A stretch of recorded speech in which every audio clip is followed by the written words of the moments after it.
Hi there, and welcome to another episode of TDA Talks. If it's your first time tuning in, I'm Kim Wardle, EVP of Design and Innovation Partnerships here at TDA, the tech, product, and design talent agency.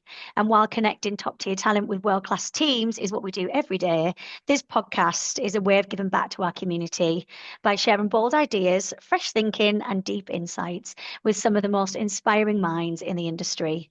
And today is no exception because I'm thrilled to be joined by the incredible TB Bardlavens, GM and Director at Adobe. Welcome, TB. Hey, thanks for having me. No worries. So good to see you. Now, this is the first time I've had the pleasure of hosting you here on the TDA Talks, but it's not the first time you wowed our community. You might remember TB from our live panel at PayPal's NYC office back in May. And if you're in the room, you already know that he has some seriously powerful insights. But if you missed it, you're in for a real treat. Now, TB, you are the definition of a true cross-functional leader. So please do tell us about how you got to where you are today and your role at Adobe. Yeah, I'll start with, I am for all it's it's kind of weird because like growing up in the South in the US is like never even thought working in tech was a thing. Honestly, I was like, only reason I went to college is because my friends were going. I was like, okay, I guess I'll apply too. Since you're doing it, I'm gonna do it. Um, but I think that what's happened over over my career has really just been me learning how to like pivot and understand where my strengths are and just run after my strengths.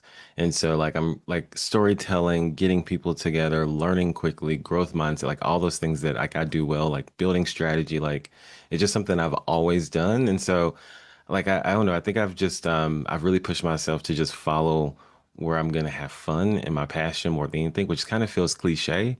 But like I don't know, like when I was in college, I told myself, I don't want to ever, like I was at Target, I worked at Target, and I was like, I never want to be at a place where I'm just not happy.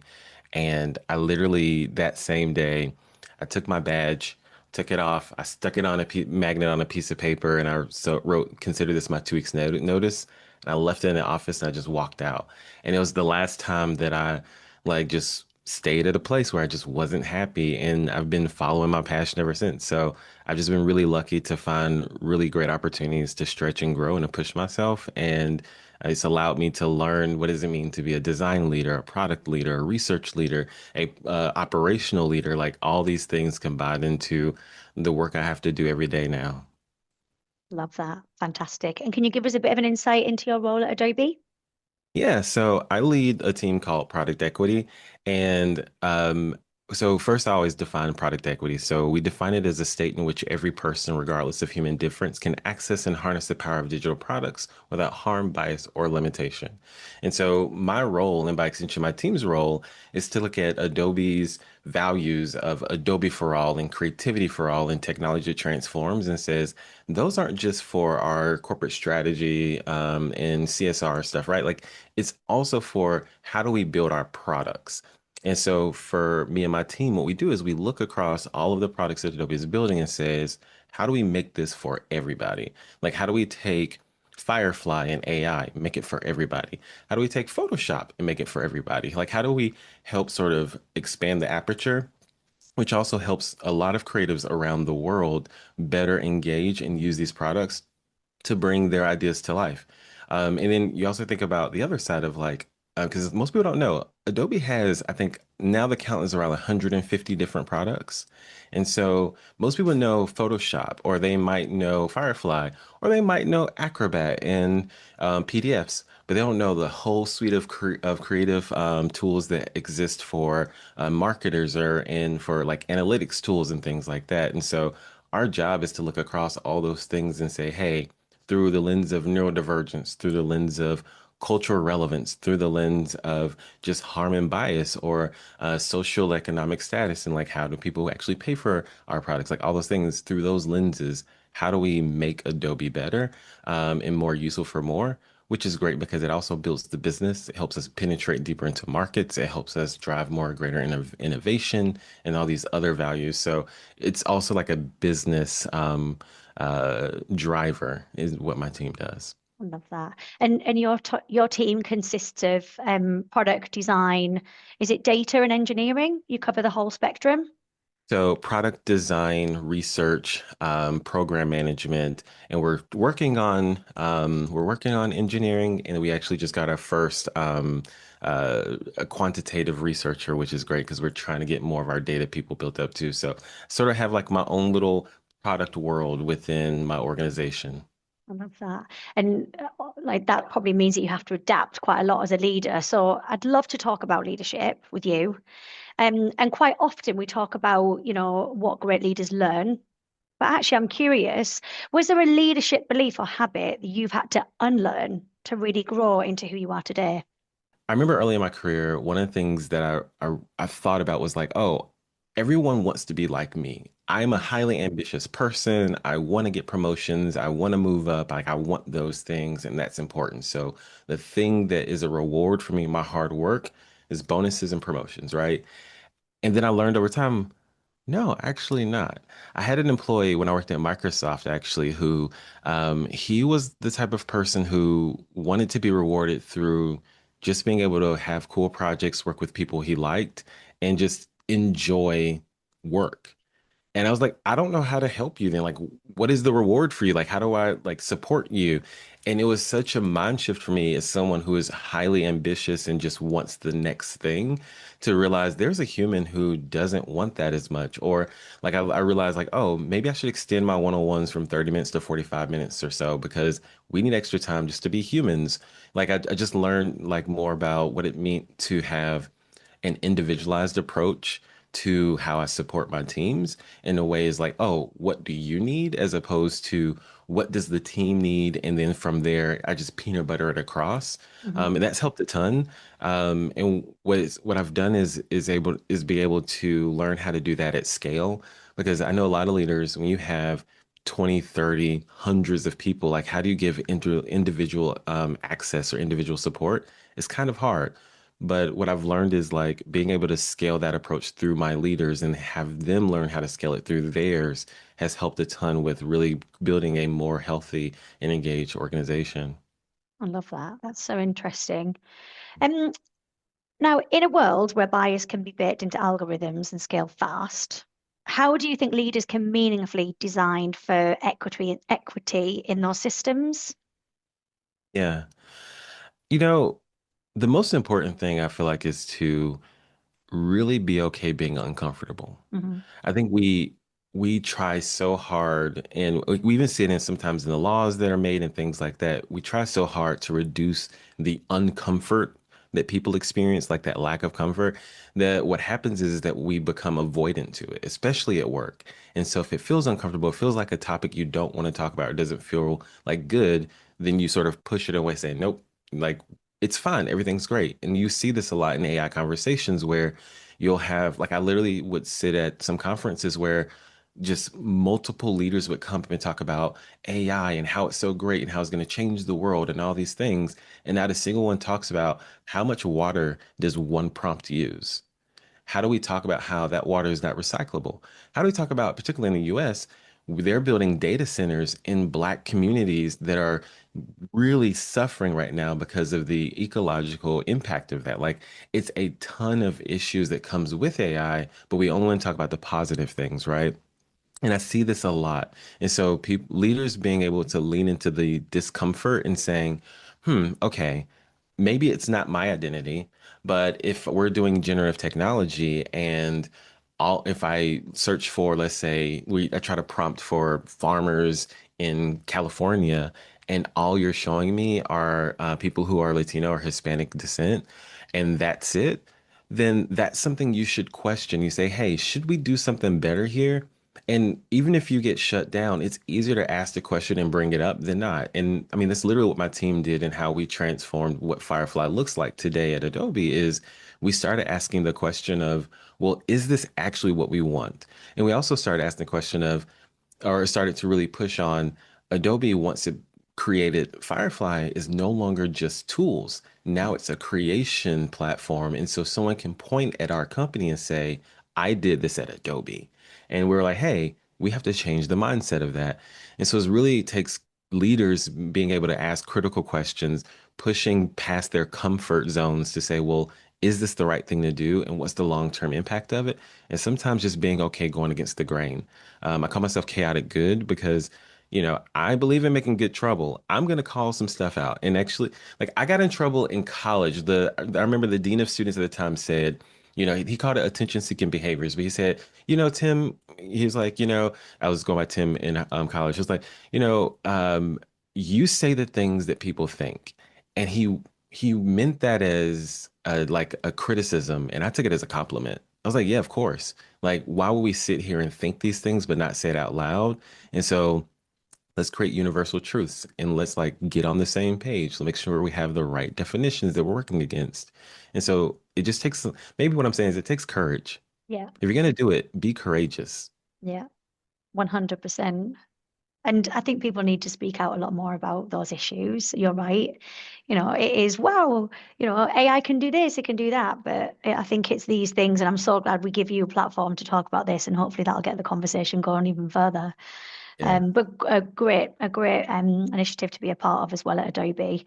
Um, Now, we hear a lot about charismatic leadership, but that can sometimes overshadow impact, I think. So, what does it mean to lead with consequence and to leave a real imprint, not just a strong impression? What's your thoughts there? Yeah. It's funny because charisma um, is great for getting people rallied, Hmm. but it leads to nothing many times. I've seen a lot of charismatic leaders where teams are still struggling and suffering, where teams are still, they still lack vision. They don't know what they're doing and why they're doing it, where teams are saying, hey, we just want your help. And a charismatic leader will make that person feel so amazing in that moment, in that meeting, in that town hall or that all team meeting or company meeting. And then you'll go back to the trenches and you say, damn, like, I don't know what to do. I don't know why I'm doing this. I'm concerned. And then I'll go back to the leader, get that charisma and get that energy. Feels good, feels good. I feel energized. And then it tapers off again. So I don't like charismatic leaders a lot because it feels like it's like usually all bluster and no actual background. And so what I really appreciate are leaders that are, when they think about like consequential leaders, particularly, I think about leaders who are okay with treating their employees like adults. Like, don't protect your employees like children and say, oh no, we can't say this, or we can't bring up these conversations. And so, like, no, we're all adults and we're getting paid pretty nice salaries to do these jobs. So treat people like adults, give people consequences, hold people accountable, create clear goals, create a clear mission, show how that mission, vision, and values connect to long-term impact. Like, don't think about the short term just to get something. Like, many times people go for the dopamine hit or the quick win. They're like, yep, we got it. We got a metric impact. It went up. We're good. And they just work towards that next little kick of metric impact or whatever.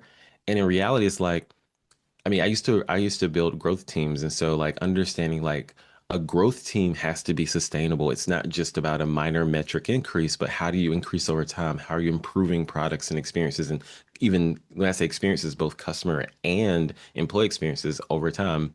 And so like I think that charisma is great to help people feel rallied, but without actually having thoughtfulness about people, both the customer and employees, without having an openness and honesty with folks, without being transparent, without vulnerability, then it always fails. I think the one thing I've learned more than anything is about being a vulnerable leader. And honestly, I learned this through trauma in a sense. I worked at companies where many times, particularly Black men, are seen as dangerous. We're seen as dangerous off bat.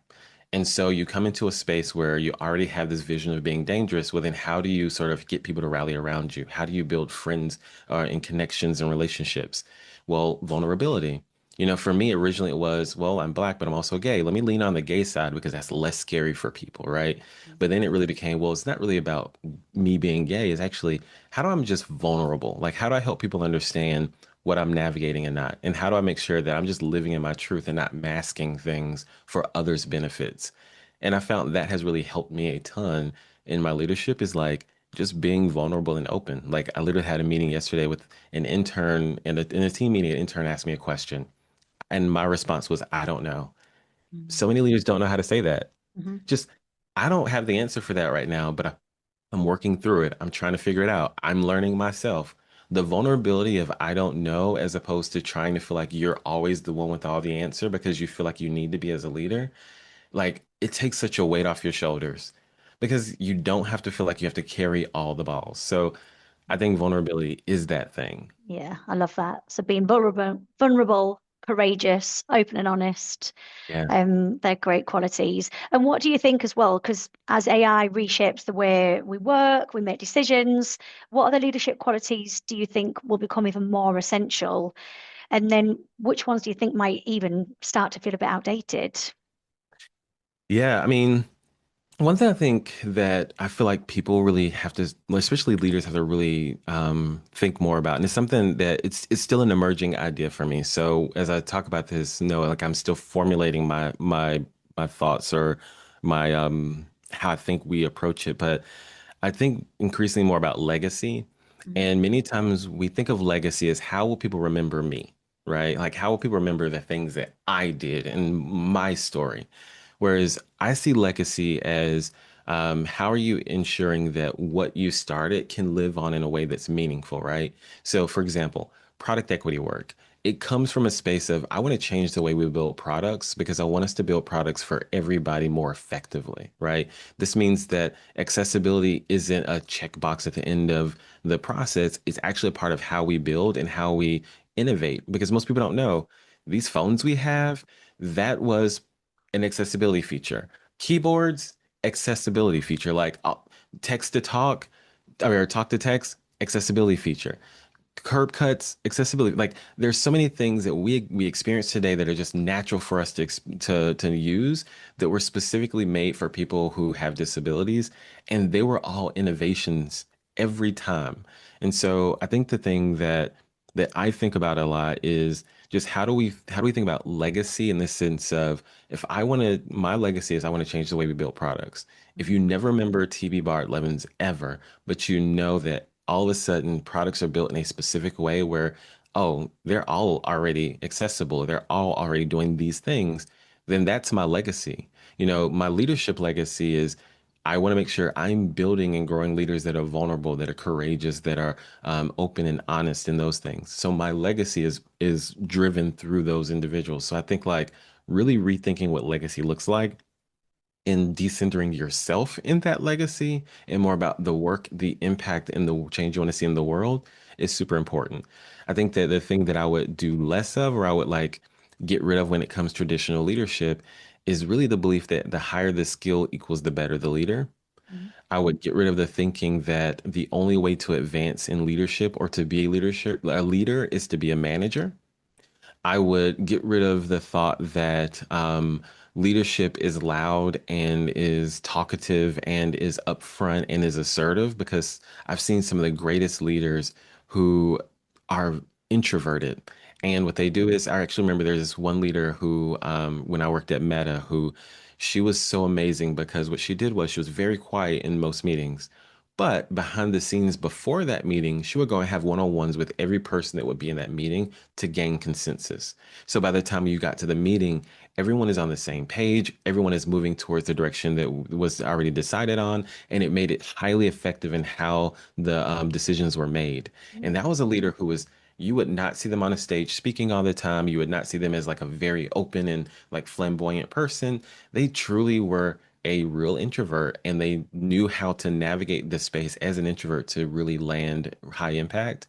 But that type of person could also be consistently overlooked because they're not seen. And because they're not seen, that means they must not be a leader. And if they're not seen and must not be a leader, then they're not qualified, right? That has to go away. Like visibility is important, but visibility comes in different forms. But I think we have a very narrow view of what visibility means and what impact means and what leadership looks like. And I feel like all those things sort of have to be reevaluated. mm. So let's imagine then if you had a blank slate to reimagine leadership development, no legacy programs, no assumptions, what would you leave behind and what would you build in its place? I mean, I said a lot about what I would probably leave behind. So maybe what I would say, what I would build in its place is first, I would start with, I think every leader needs to have some kind of executive coach, right? I think that there are so many leaders who don't have a partner that they can bounce ideas off of, someone who can be critical to the decisions they make, someone who can sort of help orient or reorient them. And a lot of times leaders, they learn their leadership from the person before them, from a mentor, someone who like promoted them into that space, whatever, and they just act like that other person did because they're like, oh, well, that made them successful, so maybe I'll have to do the same to be successful as well. Like I want to push towards less standardized leadership and more individualized leadership. Like Mm, leaders can come in different shapes and sizes, they have different approaches, and that's great. But then how do we effectively deploy them? Like, I don't think there's a lot of strategy around how do you deploy leaders effectively based on their skill set. And sometimes because they're really good over here in this one space, doesn't mean that they're going to be great moving up that ladder. Sometimes it makes more sense for them to actually move into a completely different space at a leadership level, maybe where they feel uncomfortable out of place, but their skill set is much more well defined for that new space where they can learn and grow. They get new skills. They have a new way of approaching things. And so there's like sort of cross pollination and cross development. So I think that but maybe what I'm saying is that in general terms, the rigidity of leadership and what it looks like and how you're promoted and what you have the ability to do has to change. mhm. Like, I'm one of those types of leaders who, like you said, I'm cross-functional. I've done a lot of Yeah. different things. The challenge of that is that a lot of companies are looking for a product leader who's been a product leader for 35 years or 15 years, a design leader who's been a design leader for 10 years. And there's very little value for a design leader who also has been a product leader who has led these teams effectively and they understand the intersection between the two, Mm, right? Intersectional leadership is not rewarded. Horizontal leadership is not rewarded. Vertical leadership is what we see is what's most invested in. yeah. I would flip that on its head. Horizontal leadership is the most critical kind because you see the gaps between things. You see the story, you see the system, and you understand how to make those connections, right? And so I think that when you have intersectional leaders who have done a bunch of different things, who have had develop a bunch of different skills and can bring all those into play is much more rewarding and much more effective than a leader that has said, I'm going to be a jackhammer in my experience in my career and only focus on this one space and nothing else, and that's all it's going to be. Because what I've found is those leaders also have a really hard time understanding other disciplines and Mm, how their roles play into how those disciplines play into their role, how those disciplines play into the impact of the team, things like that. And so you come across these leaders who are like, nope, we own all this. We are the ones who make those decisions. We're the ones who do this and that. And it's like, yeah, you're actually limiting the your team's ability to be creative. yeah. So people need to be much more open-minded. I mean, we see it a lot from obviously a recruitment perspective. We get a brief and it's like, that's the brief and that's who the person has to be. When actually, if people just be a bit more open-minded about, some of the talent, you're right, that creativity would really shine through. It is great though now that we're seeing a lot more cross-functional leadership. You're not just a Yeah, product expert. You're not just design. It is a lot more cross-functional now, which is yeah. awesome. Well, thank you. That was great. But I've got to say, before we wrap up, for the people watching this interview, maybe not listening, you might have seen TB's incredible background, and I'm sure they're really curious. Please do tell us about your passion for shoes, please. Well, it's real. I'll start there. I can reach back, I I can was going to touch say, things. It's real. Yeah, I so two things. One is I made the decision when I would start working from home that I was gonna have a real background. And I actually it's funny, part of the reason why my setup is the way it is, or at least originally was I noticed a lot of other leaders especially high level leaders, had amazing camera quality. When like COVID hit and everything, was like, oh wait, your camera looks good. It's like almost studio quality. Like, how do I do that? Like, I want to look like those leaders. And so that was one part. It was like, I just want to look like a leader in a sense. And I thought, oh, this is one way to do it. But then over time, I was like, oh no, actually, there's some really like, I want to just show me, show my personality. So I'm a sneakerhead, but I'm a bougie sneakerhead. So none of these are Nikes. I don't own a single pair of Nikes. But like, I love sneakers. Whenever I travel, I'm always like buying things, especially nice things, because what most people may not know is that a lot of like, especially when you get to higher end clothes, like sometimes it's very location specific. So I can buy something in Milan that I'll never see anywhere else in the world. And so that part of it is super great. And then this painting behind me is one of many that I have. And in my old house I had in Texas, I had like a literal gallery wall. My friends would say they came over and they said it felt like they were in a museum. And it was just all art from like black artists in the diaspora, African diaspora. And this is actually one of the paintings that I hired someone, an artist, to do a mural inside of my home. Of my favorite painting is Aaron Douglas's painting Into Bondage, and she saw my sneaker collection and she was like, I have something you might like. And so she had two versions. And so one is the version of her son, and then the other is version of her daughter. And she said that one had already sold, but this one was still available. And so it's an amazing piece called Sneaker Dreams. I was about it. And so like, and it's an amazing Wow. piece called Sneaker Dreams, and it has everything from like Muhammad Ali right here. There's Pharrell somewhere around here. And there's like a bunch of different like it's a bunch, actually you see a pair of sneakers right here because I have them everywhere. But yeah, like it's a bunch of different just cultural pieces, and it talks about like the Black experience through the lens of sneakers and like I think street culture or street art culture in a sense. And so yeah, it's like it's my little space. It's my first time ever having a completely black room. I painted everything black and I love it. It's awesome. You make mine look really lame, but I don't think I need to tell anyone that. I really need to work on my background.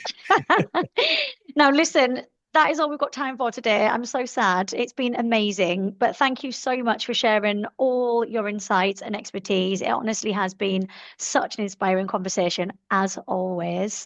And to our listeners, we hope you're walking away with some valuable takeaways and fresh perspectives. Stay tuned for more episodes of TDA Talks, where we continue to explore the future of design, leadership, and innovation that are shaping the world that we're in today. Thank you. Yours.